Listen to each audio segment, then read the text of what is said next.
Bismillahirrahmanirrahim. Assalamualaikum warahmatullahi wabarakatuh. Gimana kabarnya Bapak Ibu? Saya harapkan Bapak Ibu sekalian dalam keadaan baik, sehat, selalu diberikan dan rezeki. Bapak Ibu sekalian, channel ini adalah pendidikan yang mencoba membahas mengenai permasalahan pendidikan. Pada kesempatan kali ini kita akan bahas mengenai potensi peserta didik.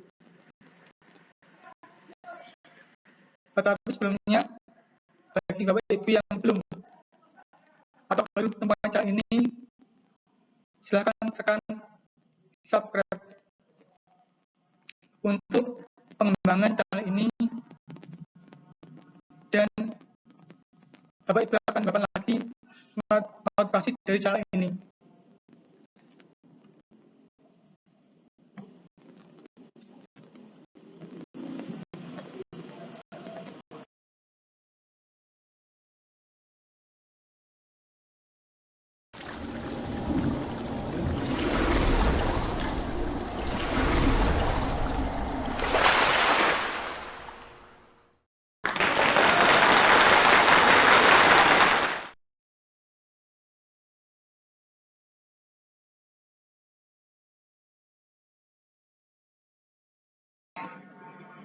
Indikator pencapaian kompetensi. Yang pertama, menjelaskan identifikasi potensi peserta didik.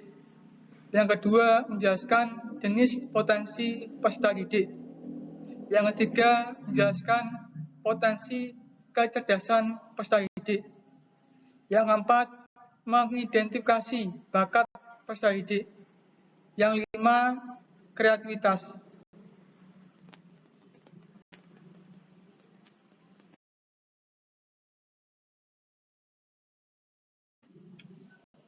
Bapak Ibu, setiap anak punya tahapan perkembangan.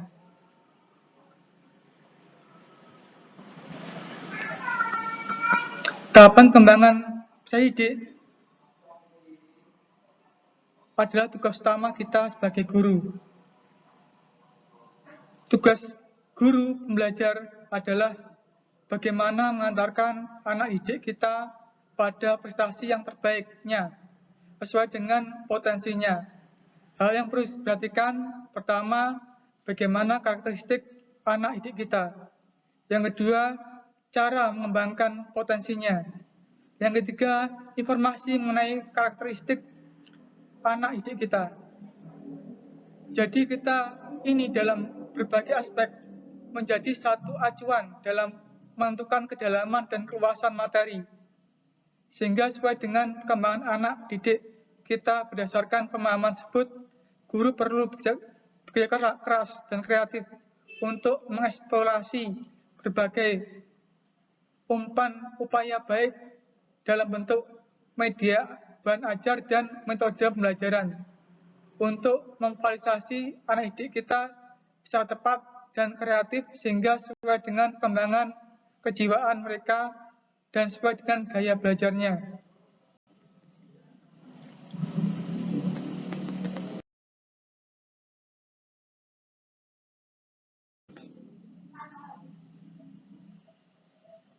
Nah, ini tahapan perkembangan. Jadi kita mengenal ada 4 tahapan. Kedua, pertama, masa usia prasekolah, yaitu 0 sampai 6 tahun. Yang kedua, masa usia sekolah dasar, 6 sampai 12 tahun. Masa usia sekolah menengah, 12 sampai 18 tahun. Usia mahasiswa, 19 sampai 25 tahun.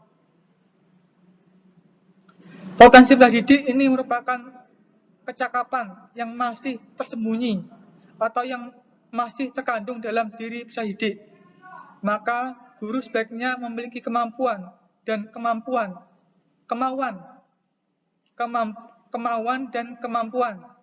mengidentifikasi potensi yang dimiliki oleh peserta didik yang menjadi siswa asuhannya.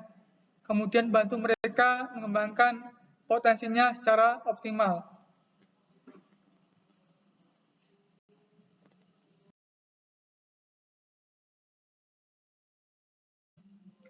Identifikasi potensi peserta didik.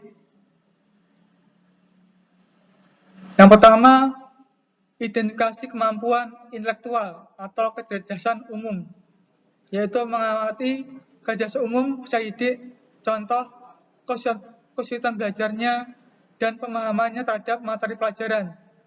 Yang kedua, identifikasi hasil ulangan atau tes, tugas, dan wawancara. Yang kedua, identifikasi kecerdasan majemuk dan bakat. Caranya mengidentifikasi hampir sama dengan kecerdasan umum, tapi ini lebih ke bidang studi yang dikuasai oleh peserta didik. Yang ketiga, identifikasi kreativitas peserta didik. Yang pertama, mengamati proses ketika anak sedang membuat karya kreatif. Yang kedua, analisis tes ketika peserta didik diberi kebebasan untuk memilih berapa alternatif jawaban. Yang ketiga, analisis karya kreatif dan inovatif.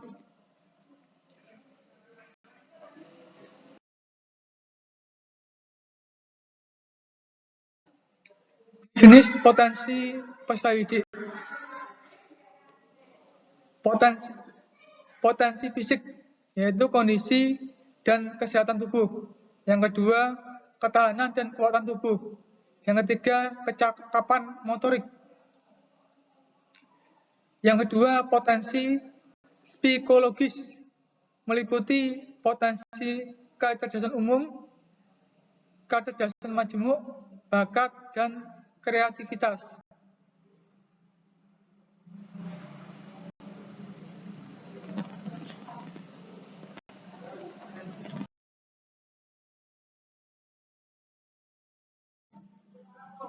Potensi kecerdasan umum. Kecerdasan umum atau general intelligence atau kemampuan intelektual merupakan kemampuan mental umum yang didasari kemampuan untuk mengatasi kerumitan kognitif. Kecerdasan umum dikaitkan dengan kemampuan untuk memecahkan masalah, berpikir abstrak, dan keahlian dalam pembelajaran. Yang kedua, seseorang yang memiliki kecerdasan yang tinggi, maka memiliki kemampuan yang tinggi dalam mengenal, menerima, dan memahami pengetahuan, menganalisa, mengevaluasi, dan memecahkan masalah, membaca, menulis, serta mengingat fakta. Intelijensi atau kemampuan intelektual merupakan potensi bawaan yang dikaitkan dengan keberhasilan peserta didik dalam bidang akademik di sekolah. Peserta didik yang memiliki intelektual tinggi atau IQ yang tinggi diprediksi akan memiliki prestasi belajar yang tinggi pula.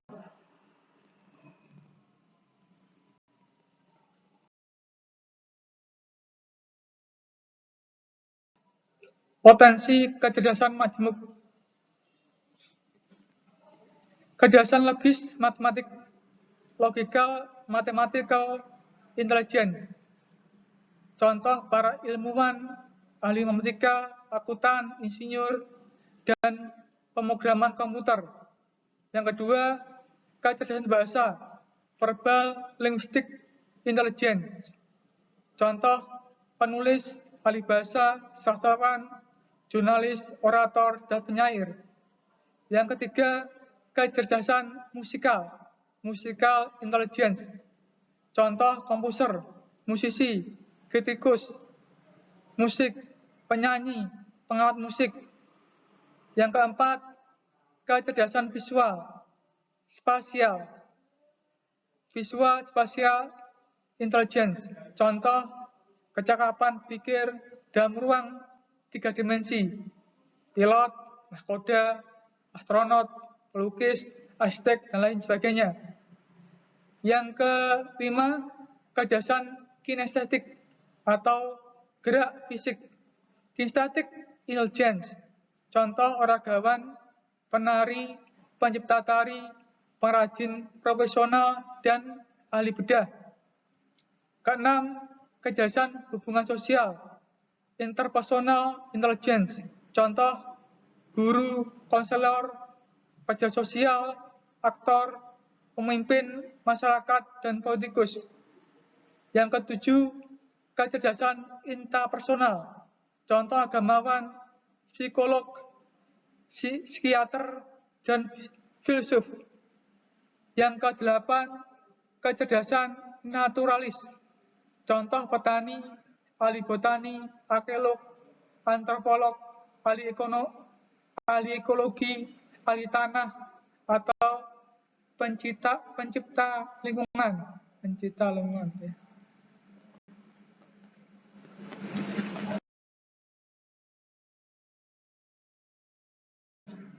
Bakat. Bakat merupakan kecakapan dasar atau suatu potensi yang merupakan pembawaan untuk memperoleh suatu keterampilan atau pengetahuan di bidang tertentu. Pembagian jenis bakat mungkin dikaitkan dengan bidang studi atau bakat sekolah, scholastic aptitude atau kerjaan, vocational aptitude. Bakat sekolah berkait dengan kemampuan penguasaan ilmu, mata pelajaran seperti matematika, bahasa, fisika, sejarah, IPS, olahraga, dan musik. Bakat kerjaan adalah penguasaan bidang kerjaan seperti teknik, pertanian, dan ekonomi.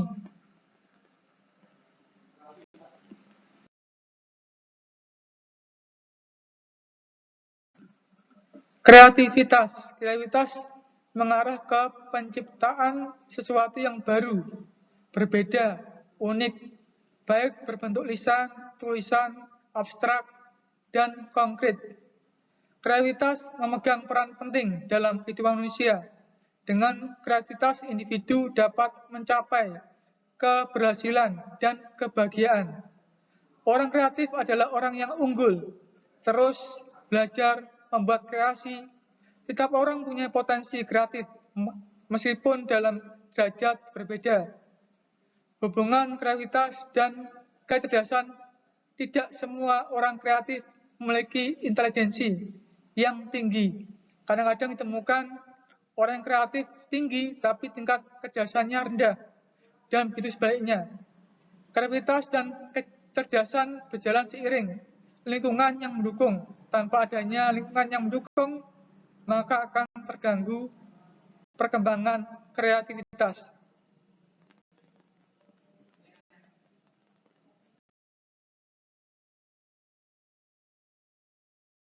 Ya, sekarang kita bahas soal-soal, Bapak Ibu. Yang pertama, pernyataan berikut yang tidak sesuai dengan hubungan kreativitas dan kecerdasan adalah A. Apabila tidak ada hambatan yang mengganggu perkembangan kreativitas, semakin cerdas anak, semakin ia dapat kreatif. B. Tidak selamanya orang kreatif memiliki intelijensi yang tinggi. C. Setiap orang yang memiliki intelijensi yang tinggi adalah pencipta. D. Kreativitas dan intelijensi berjalan seiring jika lingkungan mendukung. E. Kadang-kadang ditemukan orang punya kreativitas tinggi tapi kecerdasannya rendah. Yang benar mana, Bapak Ibu? Ya, yang benar, setiap orang yang memiliki intelijensi tinggi adalah pencipta. Ya. Yang kedua, untuk mengetahui potensi peserta didik, Bu Nina mengamati peserta didik dan membimbing. Membandingkan maksudnya, peserta didik lain di kelas, serta melihat hasil ulangan. Kegiatan Bu Nina merupakan strategi A. Identifikasi awal kemampuan peserta didik. B. Identifikasi kemampuan intelektual peserta didik. C. Identifikasi kecerdasan majemuk peserta didik. D. Identifikasi bakat peserta didik. E. Identifikasi kreativitas peserta didik. Ya, yang benar mana, Ibu? Ya, yang benar pasti ya, yang benar B. Ya, jadi identifikasi kemampuan intelektual peserta didik. Mungkin itu aja yang bisa saya sampaikan. Kurang lebihnya saya minta maaf. Billahi taufik wal hidayah. Wassalamualaikum warahmatullahi wabarakatuh.